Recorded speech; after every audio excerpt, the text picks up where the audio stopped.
Leon Jett Memorial Lecture is sponsored by Buckingham Foundation. Additional support is provided by the Arts Council, the City of Indianapolis, and the Indianapolis Commission. This evening's presentation is going to focus on the Black Cowboys podcast with Zaron Burnett. Zaron's an investigative journalist, long-form features writer, host, and creator of iHeartRadio's podcast, Black Cowboys.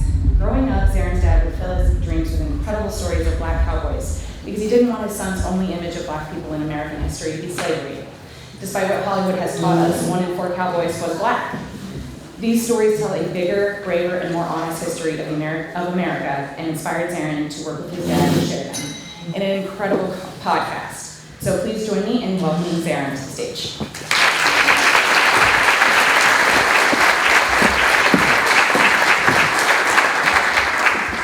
Well, thank you all for having me. First, I'd like to thank Sandy Schmidt and the Eiteljorg Museum of American Indians and Western Art for inviting me to speak with you today. My name is Zaron Burnett, and I am the host and creator of the podcast Black Cowboys. The show is an examination of the lives and legends of the Black men and women who helped to make the West into what it is. But for most Americans, they remain unknown figures. My father was the one who introduced me to the world of Black Cowboys. He wanted me to know our history. My family's history, as we have Black Cowboys in our family, as well as the history of Black people in America and the history of America itself. His stories gave me a sense of grounding and a sense of community across time.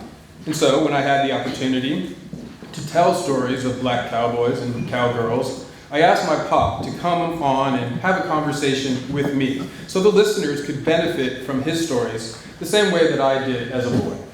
I wanted to share the gift my father gave to me and give it to the listeners as well. That's the best way to explain my podcast. And now I'd like to share the story of Black Cowboys with you. There are multiple ways to define a cowboy. It's important that we distinguish what we mean when we use this word. There were the cattlemen, ranchers, cowpokes, buckaroos, ranch hands, top hands, the wranglers, the lawless horse rustlers, the desperados and cattle thieves, the young cowpunchers, old trail bosses, and the Spanish-speaking vaqueros and caballeros. All of them could be called cowboys. These days, we refer to them interchangeably, but all of those titles require definition. Just because you rode a horse or worked with cattle doesn't make you a cowboy. The cattle herders in the slaughterhouses of Chicago or here in Indianapolis weren't cowboys. The outlaws and bandits of the plains and the Indian Territory weren't necessarily cowboys. They may have been once, but it wasn't a requirement. In the distant past, the men who tended cattle were called cowherds, much like shepherd. The men who we think of as cowboys were called hands, if they worked on a ranch. If they owned the ranch, they were a rancher or a cattleman, maybe a stockman. They were all called men. The Spanish language speakers who roamed across the former Spanish possessions of Florida, western Louisiana, Texas, and the Southwest stretching to California, they were the caballeros and vaqueros, the horsemen and cattlemen. Buckaroo is an anglicization of vaquero into English. It was the more common term in use in California, Arizona, Nevada, but once you were east of the Rockies, on the cattle trails that started in Texas and ran north to the Great Plains and the Rocky Mountain states, there you would hear those same buckaroos be called cowboys. The word cowboy is a literal translation of vaquero.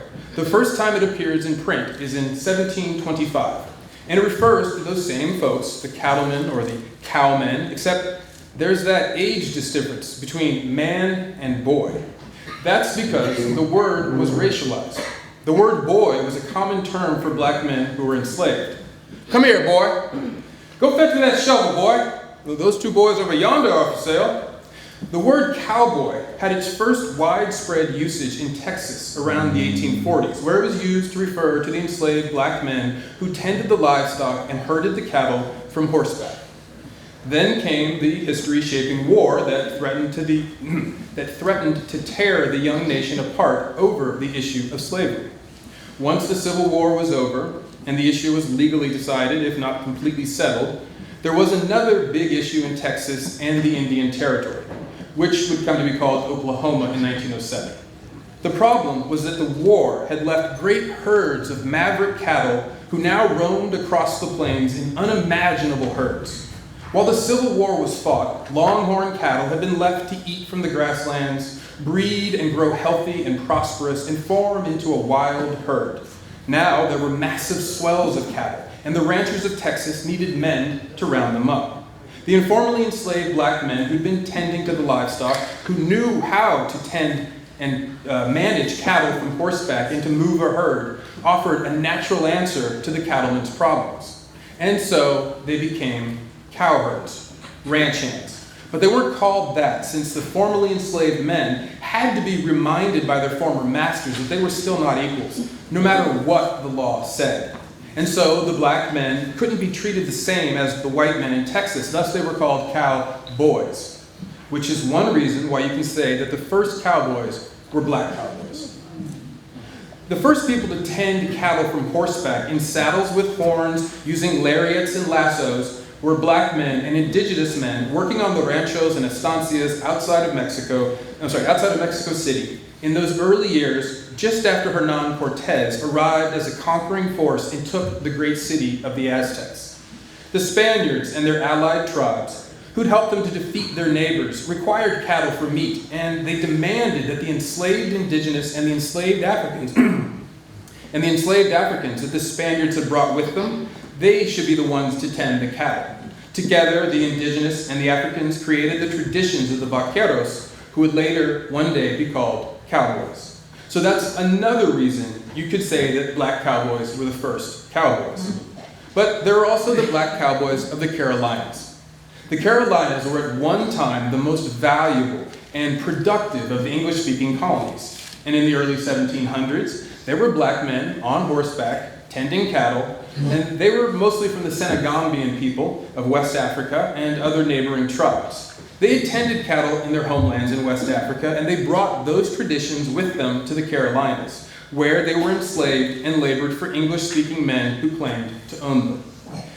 At that same time, in the 1720s and 1730s in Florida, there were Spanish-speaking black men on horseback tending cattle in the grasslands of northern Florida up near the Georgia border. They were called vaqueros. The men in the Carolinas were called cowherds, or later they were called cowboys. And so again, the earliest cowboys on the East Coast were black cowboys, whether called vaqueros or cowboys. This is not the story most of us have heard. For most people in America or abroad, when they hear cowboy, they imagine a white man in big hat, wearing chaps, probably on horseback, probably has a gun in a holster on his hip. But he's most likely not a black man that they picture. So let's start with what we already know. If I ask you to imagine the road west, most folks have images in their head of the Old West, the Wild West, and the wagons, trails headed west. Those images likely come from movies and TV shows and now streaming shows. There's a new show called 1883. It's a perfect recent example. It's a prequel to the Kevin Costner series Yellowstone. It's a good show. Early on in the series, the wagon train of European immigrants that's trekking west meets with tragedy. As a result, there's a closing speech from the pilot episode of the series where the narrator, Elsa, summarizes what they're experiencing at the outset of their journey. She says, "The road west is filled with failures. Failure isn't what drove them. It was a dream, and the dream is coming true." This speaks to the grand mythos of the pioneers, that dream of going west. It's the truth of the trail. But the story we know is not the whole truth. The show 1883 certainly tells a familiar story. Only now the writers and producers of that show also added a black cowboy to their image of the West. He's played by LaMonica Garrett. Well, to be accurate, the character Thomas is a former Civil War soldier, possibly a Buffalo Soldier. Thomas rides with a man he calls Captain, played by Sam Elliott, who's now the trail boss for their caravan of immigrants journeying their way west to the American dream awaiting them at the end of the Oregon Trail. That's the road west we typically see in movies. It's not wholly inaccurate. It was just as brutal as it was beautiful. Then you have to add in the presence of the military as a so-called civilizing force. That image is captioned as a, quote, typical stage of the Concorde type used by express companies on the overland trails. Soldiers guard from atop, circa 1869.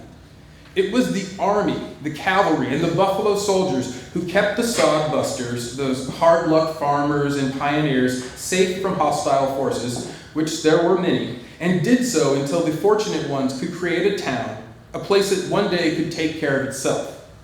There were also the forts that dotted the way west. There was Fort Stockton, Fort Kearny, Fort Leavenworth, safe points. Most notably, there was Fort Smith in Arkansas. It marked the edge of what the white men called civilization. It was said that, quote, there's no law west of St. Louis and no God west of Fort Smith. Beyond Fort Smith lay a no man's land where pistols sorted the living from the dead. It was the land of desperate men. That's the sort of land that families who would walk west had to cross, carrying with them all that they loved and all that they owned. The migrants would take the trails west, often in a wagon train, often alongside the cowboys driving a herd of cattle. Among them, there were many broken men, often former Civil War soldiers. Many of those same broken men became murderous bandits. So sometimes, to avoid such dangerous men, a family might brave the trail west alone, on their own. And that was a risky choice. If the hopeful got lucky, they'd make it to some one-horse town with a few avenues of mud, blood, and animal refuse. The travelers would be met by plenty of saloons, sex workers, and cattle rustlers who'd all be quite happy to mingle with these fresh-faced folks new to town from, say, the Black Woods of Germany and spoke no English. They were fresh meat, new marks. They were the new money and represented new goods to be won, seduced out of, or just taken. And some people, they even braved these trails west all by themselves. At the end of the long road west awaited civilization. It had made its way up the Pacific coast. Long before the East Coast was settled by Europeans, there were Europeans up and down the west coast of the continent. There were towns and cities being built in the Spanish lands of California. There were the Russian forts and trading posts of the Pacific Northwest. There were also the French trading posts and fur trading routes of the Great Plains and the Pacific Northwest. Before the migrants reached the Pacific, or at least the end of their trail, there were 1,000 miles or more of wilderness that held a limitless number of different risks that all promised injury or death. That was the road west. The families who braved the wild land, carrying with them all that they owned, protecting all that they loved with a rifle or pistol, often decided to stop somewhere along the way, and they'd attempt to recreate civilization as they'd known it. They'd build towns that would later grow into cities that we call home today. For instance, there's Cheyenne. Through it all, there remains the image of the cowboy, that ultimate symbol of America and how we see ourselves. The cowboy embodies the spirit of independence, resilience, self-reliance, that unique sense of Americanness. We imagine them with lariat in hand, on horseback, sun shaded by a wide-brimmed felt hat, dust-covered and slow to speak, working the cattle drives north to those markets in Dodge City. That's the past as we imagine it, typically. And then there's that other familiar story. Typically, when we picture black people in the 19th century, it comes down to one word: slavery. That's the other story we know of America and the folks who work the land like the cowboys. Only that's not the full story, not at all. Enslaved African people and indigenous peoples on ranches outside of Mexico City had invented the traditions of the vaqueros, as we've covered. And it was formerly enslaved people who'd worked the land and worked with livestock for centuries in the South. They became the first cowboys in Texas, at least by name. The real story of the American cowboy is far bigger, bolder, braver, and if we tell it accurately, it gives us all a better story to tell of who we are and who we have been. The real story of the American cowboy is such that is one we need to know. It's important that you know it. It's important that you also know 1 in 4 cowboys were black. Yet, we're rarely asked to imagine black cowboys. So, I'm going to ask you to do exactly that.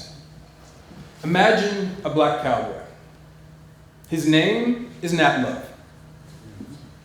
Nat Love is perhaps the most famous black cowboy. He was a badass. He was legendary for his toughness, his swagger, his good luck, and his skill in the saddle and with a pistol in his hand. It helped that he also had told his own story. He wrote an autobiography with the very long title, Life and Adventures of Nat Love, better known in the cattle country as Deadwood Dick, by himself, a true history of slavery days, life on the great cattle ranges and on the plains of the wild and woolly West, based on facts and personal experiences of the author. Titles were longer than 19th century. Now, I want you to imagine Nat Love on horseback. He's wearing that cowboy hat, he has on the chaps, he's got on his boots and spurs, a pair of revolvers hang from a gun belt slung low around his hips. There's a Winchester rifle tucked into a long leather holster alongside his horse. The animal moves slowly against the wind and the onrush of snow that blows in gales across the prairie. The cowboy and his horse are all alone. The snow covering the land is more than a light dusting. The heavy white powder collects and drifts in mounds. The cowboy dismounts to rest his horse. He unbuckles the saddle, eases it off the horse, and sets it down. He pulls off the saddle blankets, he brushes down his horse, he wipes away the dried patches of salty sweat from the animal's back. The snow continues to softly fall. The cowboy notices a high-pitched scream in the distance. It sounds like a woman's shriek, caught and carried by the wind. His horse gets scared off by it. The animal bolts for the horizon and is gone in an instant. The cowboy knows what this means. If he doesn't keep moving, he'll die on this prairie. The snowstorm that's chased him down has finally caught him. He must keep moving, which means he also must keep hiking all through the night. It's his only hope to stay alive. The cowboy hefts his 40-pound saddle up onto his shoulder. It's an awkward weight to manage. And in his free hand, he clutches his Winchester rifle, just in case. Meanwhile, an acidic hunger starts to gnaw at his insides. The bitter cold chaps his outsides. For 2 days, he walks, all alone. In that same unrelenting snowstorm, he never stops walking. He also never really eats. The world is just a frozen, barren, voidscape of options. The cowboy, he pushes himself the exact same way that he would drive a herd of cattle. And on that third day, the cowboy finally collapses from exhaustion and malnutrition. After a deep sleep, the cowboy comes back to his senses, shocked to find that he's still alive. He's also still half starved and he's beginning to freeze. In the near distance, he spots a herd of buffalo, or bison if you prefer, grazing on snow-covered grass near to him. His shaking hands make it practically impossible for him to steady his aim. He knows he has just one shot, since his rifle will scare off the herd. The cowboy takes aim. Finger curls around trigger, and then he shoots. Crack! The rifle sounds against the soft silence of the now quieted snowstorm. The cowboy's aim hits dead on. He kills the buffalo. The animal slumps into the snow-covered grass. Drained of his energy, all his limbs numb, the cowboy has to drag himself across the icy prairie to reach his fresh kill. He's too weak to butcher the animal. Instead, he cuts open an artery in its neck and he drinks the buffalo's blood to survive. It tastes like sweet milk. Energized by the buffalo blood, the cowboy gathers up his strength. He stands up and attempts again to hike his way home. He's still carrying that 40-pound saddle and his Winchester rifle, just in case. The cowboy stumbles down the trail. By now, he's half snowblind. As tough as he is, a human body can only be pushed so far. Finally, he collapses again. It doesn't take long for him to be buried by fresh snowfall. Death draws near to claim him. Meanwhile, now that he's a few days late to return home to the ranch, men from the cowboy's outfit ride out to search for him. They ride hard. They spread out on the prairie. Eventually, one of the cowboys spots a strange shape in the distance. It's a black fist, raised above a field of white snow. The black fist clutches a Winchester rifle. The ranch cowboys find their missing man buried there in the snow. They dismount. In a rush of action, they dig him out. They're damn surprised to find him. But they're also not terribly surprised that he's still alive. If anyone could survive yet another brush with death, it was Nat Love, the toughest black cowboy of them all. That is a true story, by the way, one of many from his life on the range, and that he included in his book. At the end of his trail as a cowboy, he became a porter on the railroad, which had made his way of life as a cattle-driving cowboy completely obsolete. That's the real West. That's just a sample from the life of one black cowboy. The West that we've been shown in movies, TV shows, books, the media in general, has been whitewashed of its true value to tell us compelling and meaningful stories. The same goes for indigenous peoples whose lands were bargained away from them, bought, stolen, or just seized. But they weren't proud, simple-minded folk, as so often they've been shown in the media. In 1883, that same year as the show that I mentioned earlier in reality, there was President Chester A. Arthur, who traveled west to Fort Washakie in Wyoming, the Indian agency for the Shoshone Reservation. He trekked there to meet with a delegation of native chiefs and the leaders of the Shoshone and the Arapaho tribes to discuss the future of the West. The President of the United States negotiated with them. Now that would make for one hell of a scene in a Western. We've never seen anything like that. Natives are historically portrayed as savages. Later they were turned to noble savages. Most recently, they're now often treated as a tragic people and unfortunate. But that's obviously not accurate either. It wasn't bad luck that happened on this continent. We need to see that the president came out to Wyoming to meet with native leaders. That level of respect is important. The native peoples were people, our people. They are not ghosts of the past, nor are they reservation dwellers. Nearly 70% of indigenous people live in cities.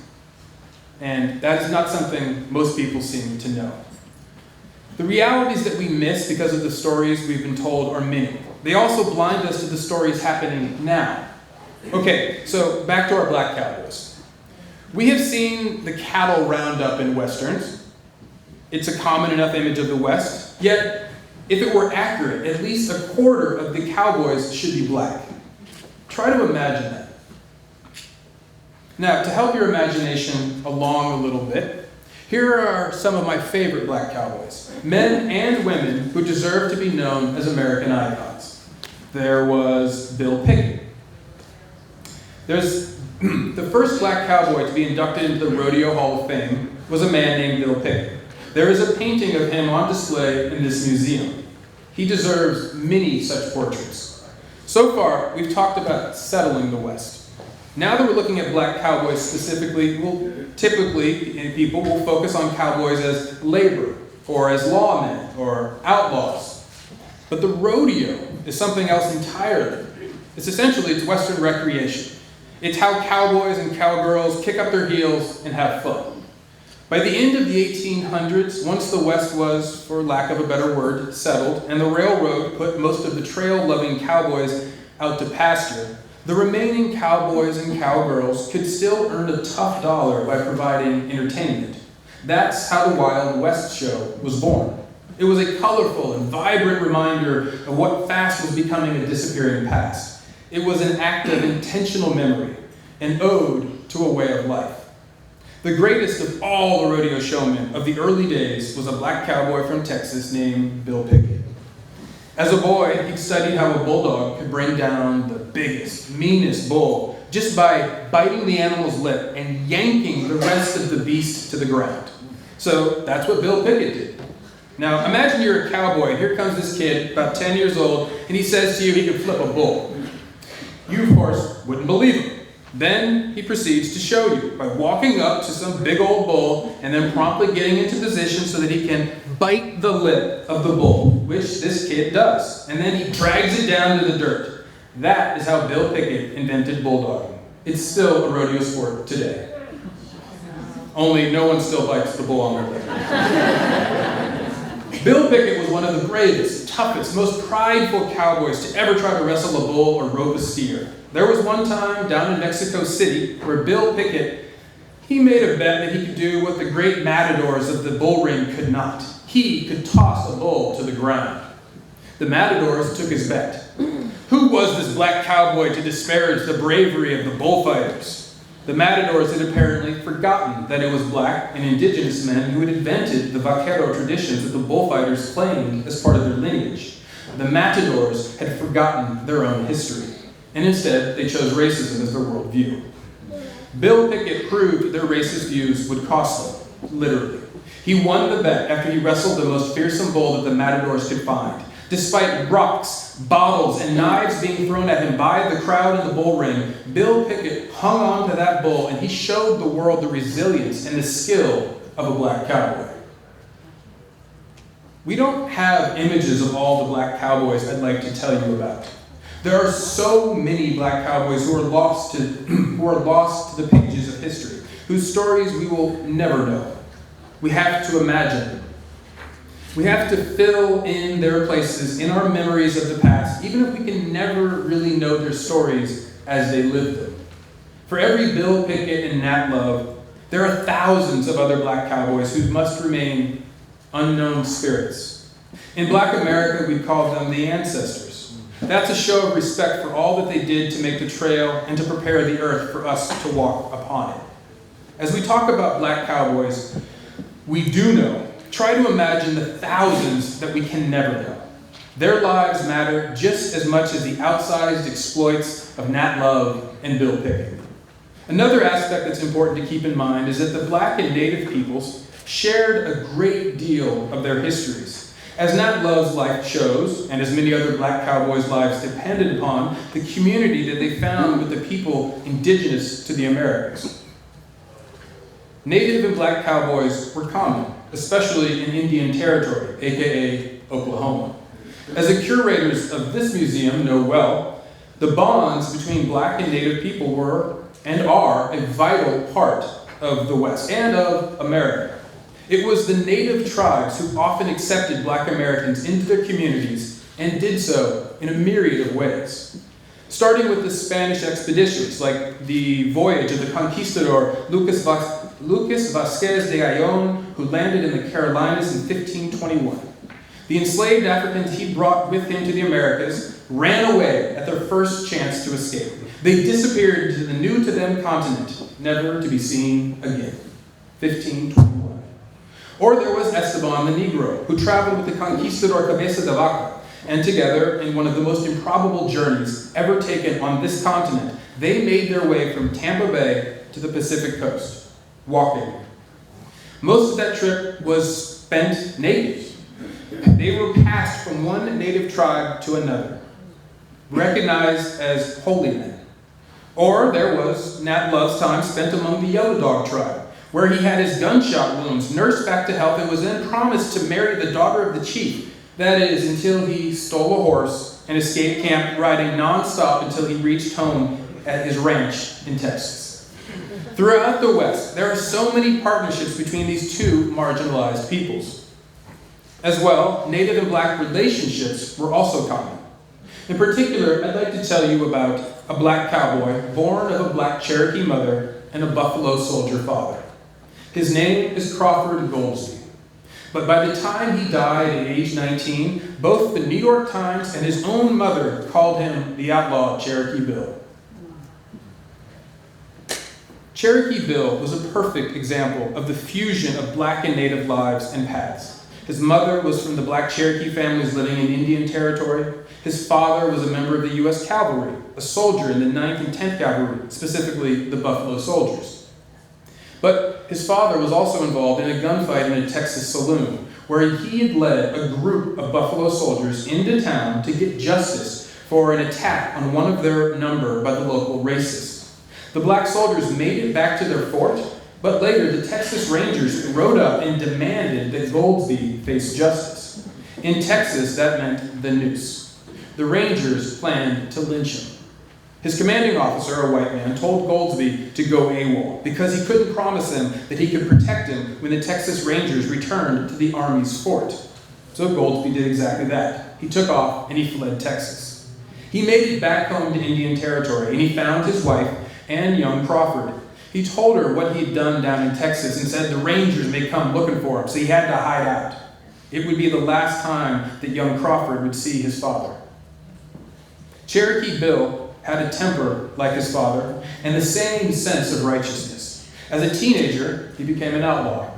For 2 years, he blazed a fiery trail in the Indian Territory, and his outlaw escapades and train robberies, his shootouts and attempted jail escapes were all covered by newspapers across the country, from New York to Los Angeles. When he was finally hung on the scaffold at Fort Smith, under the watchful eye of the hanging judge, Roy Parker, the New York Times covered his final moments and noted that when he was asked if he had any last words, Cherokee Bill only smiled and said, "I came here to die, not to talk."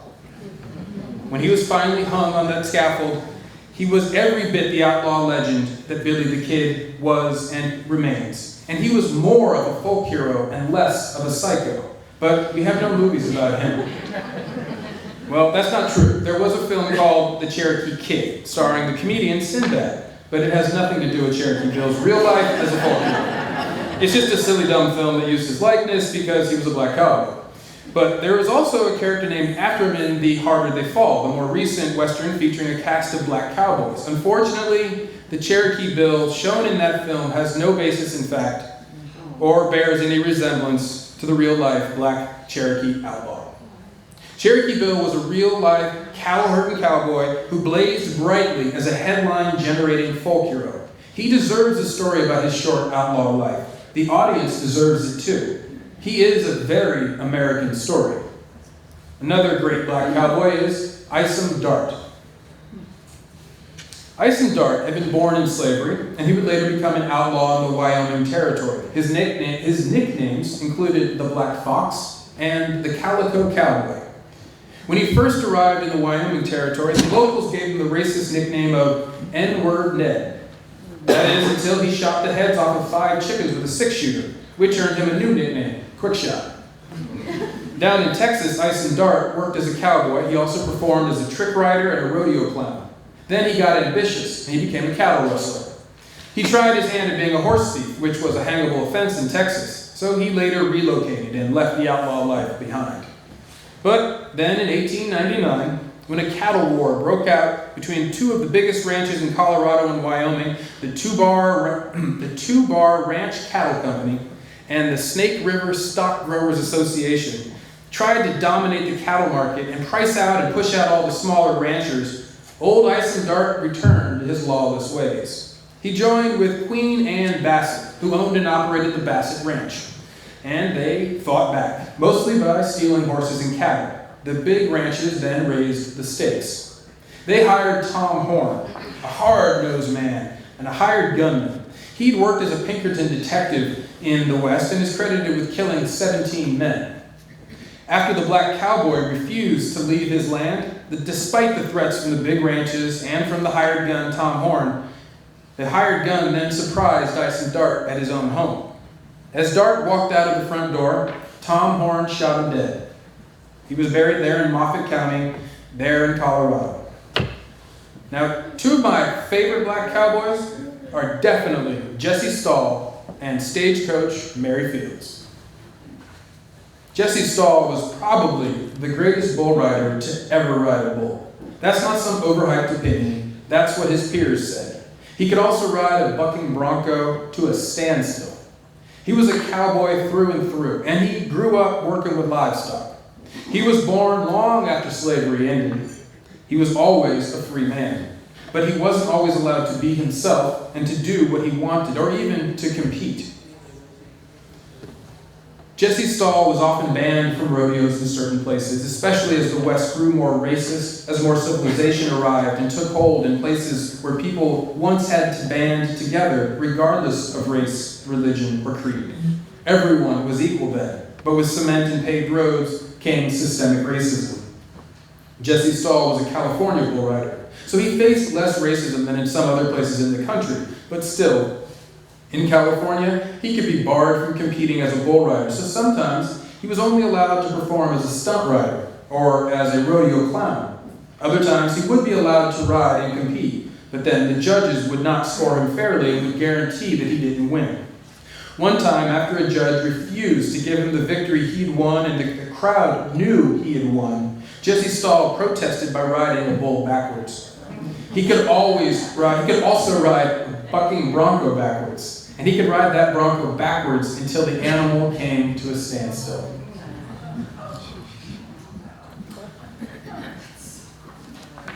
Another one who had an undeniable spirit was stagecoach Mary Fields. She came to the West by herself as a 40-something-year-old black woman who'd been born in slavery.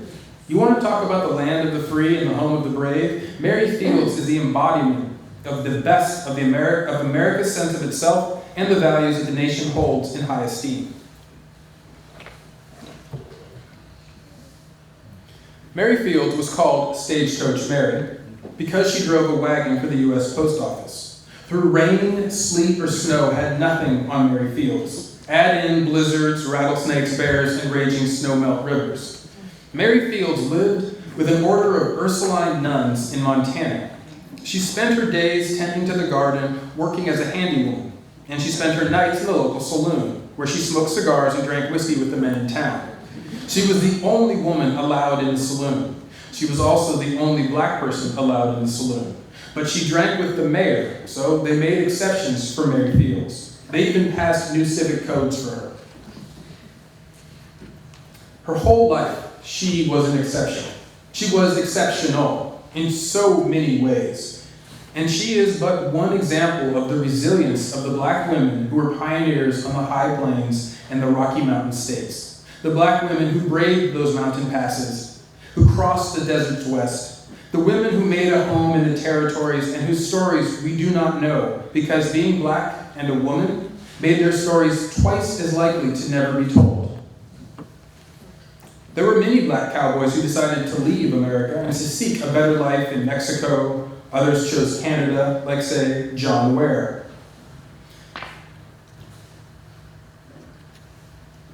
John Ware was born in slavery in South Carolina. Like many people who had been enslaved, after the Civil War, he left the South. He traveled west to Texas, where his skills were highly valued by the great cattle ranchers and for their big, wide roundups. He cowboyed in Texas for a while, then, following the cattle trails north, he found his way up to Montana, and later crossed the border over into Alberta. He was considered a master horseman, a skilled cowboy. There are ridges and creeks that bear his name in Canada. In America, many black families, after the Civil War, looked for a place to call their own, a place to gather and to create a town where families, black families, could be safe from racist threats, where they could prosper. The first flourish of this idea was the Exodus movement. That's where black families were urged to move to Kansas. Many families did. They founded towns like Nicodemus. The families and the towns thrived, right up until the bigots came along and used violence and the law to take their fertile lands and turn their dreams into ghost towns, or into stolen lands. There was a family that started a town in Wyoming called Empire, the Speece family. In the 1870s, the family had traveled west to Nebraska from where they'd been enslaved in North Carolina. They were part of that Kansas Exeter movement. And like other black families, they were discouraged from staying, and so they kept traveling west. Decades later, 4 Speece brothers, most likely the 2 young men in the back row and the 2 boys in the front, they relocated to Wyoming. In 1908, they brought their families to the Equality State. This is Charles and Rosetta Speece. The photo is from their wedding day. They were married on Thanksgiving 1907. The next year, Charles, along with 3 of his brothers, founded Empire, Wyoming. In 1908, they all made a home and together founded the community of Empire as a place to grow as a future for black cowboys and cattle ranchers like them. Empire is in the eastern part of the state near the Nebraska border. There, they tried to make a go of it. They were successful at first. Other families of black pioneers and cowboys joined them. Eventually, the population of Empire grew to 60 people.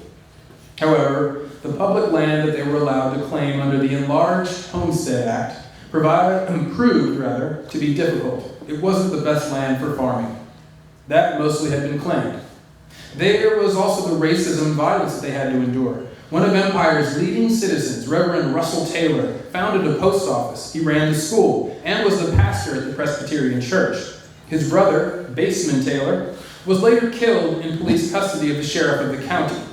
The black families in Empire recognized this growing racist threat. It wasn't much different than their time in the Deep South. Over time, families left Empire. Not only had they been threatened by their racist neighbors and the law, they'd also been unable to make a go of it on the land that they were allowed to farm, since it wasn't amenable to growing grain crops like rye, corn, alfalfa, wheat. And so, finally, in 1920, the Speece family said goodbye to their American dream, to the town of Empire, and the family moved to nearby DeWitt in Nebraska.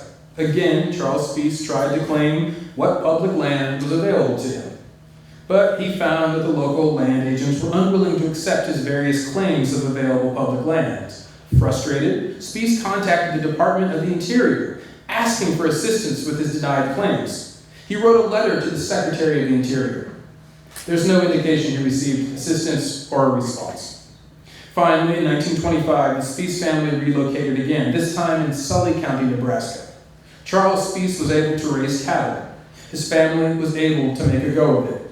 They turned to a lending library to educate their children on their own. They were resilient, self-reliant, independent, and thoroughly American. They were a family of black cowboys and cowgirls in the American heartland that we now call Nebraska. Charles Speece died in 1970. He's buried in Casper, Wyoming. These are the sort of people I imagine when someone says cowboys. All of the people I've mentioned today. There should be movies and popular books about them.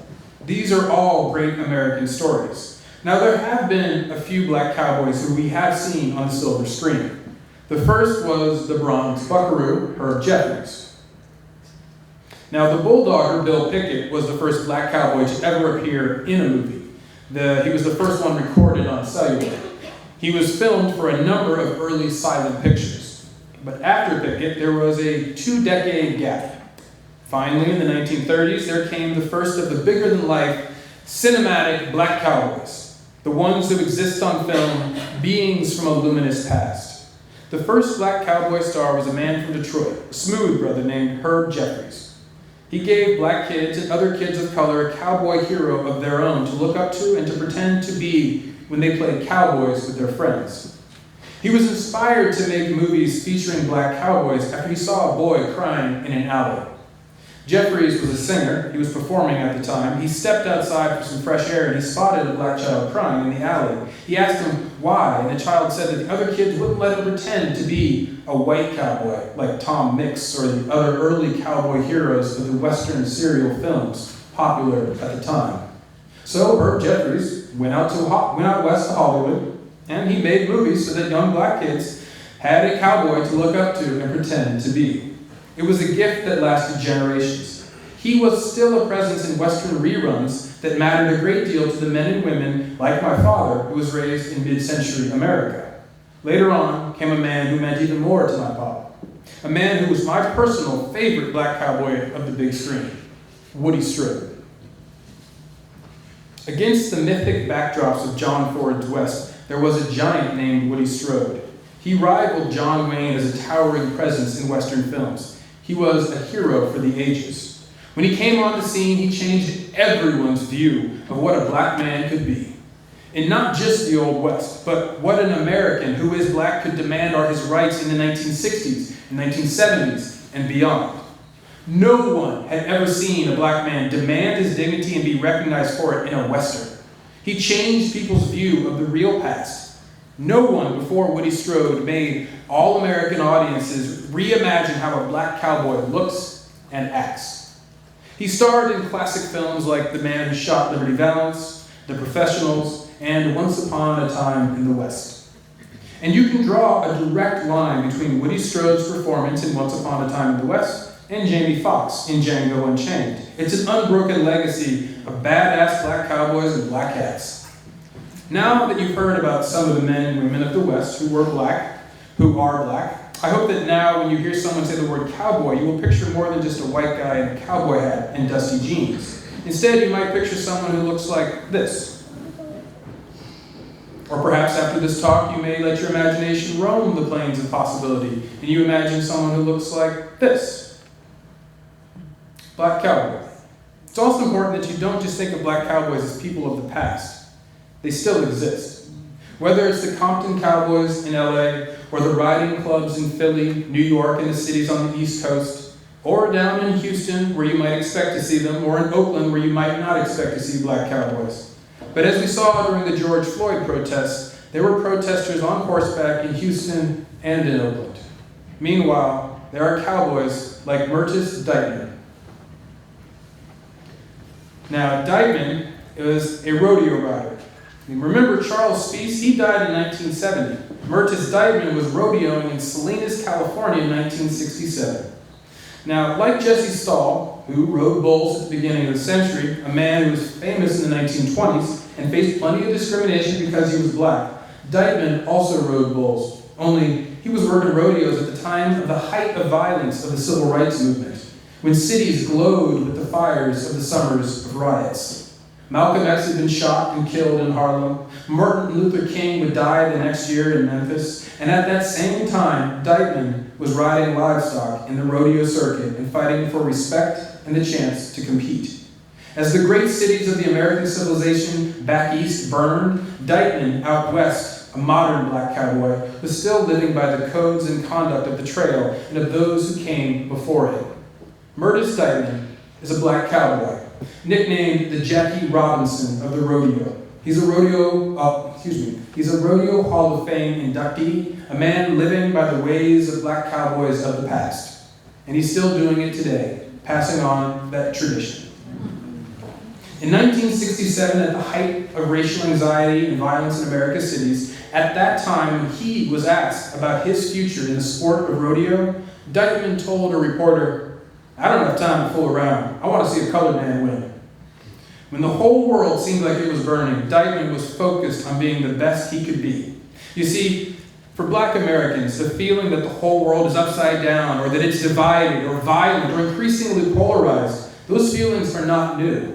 Not at all. If your ancestors come through slavery, if they thrive despite the efforts of Jim Crow to reduce them, if you can endure the 20th century and all the violence that it brought to black lives, then you have a different perspective about hardship. That's not to say that our lives should be harder or that we should accept mistreatment and abuse, quite the opposite. The lesson from Black Cowboys is that America is an idea worth fighting for, and that it is more than the land we all stand on and attempt to share.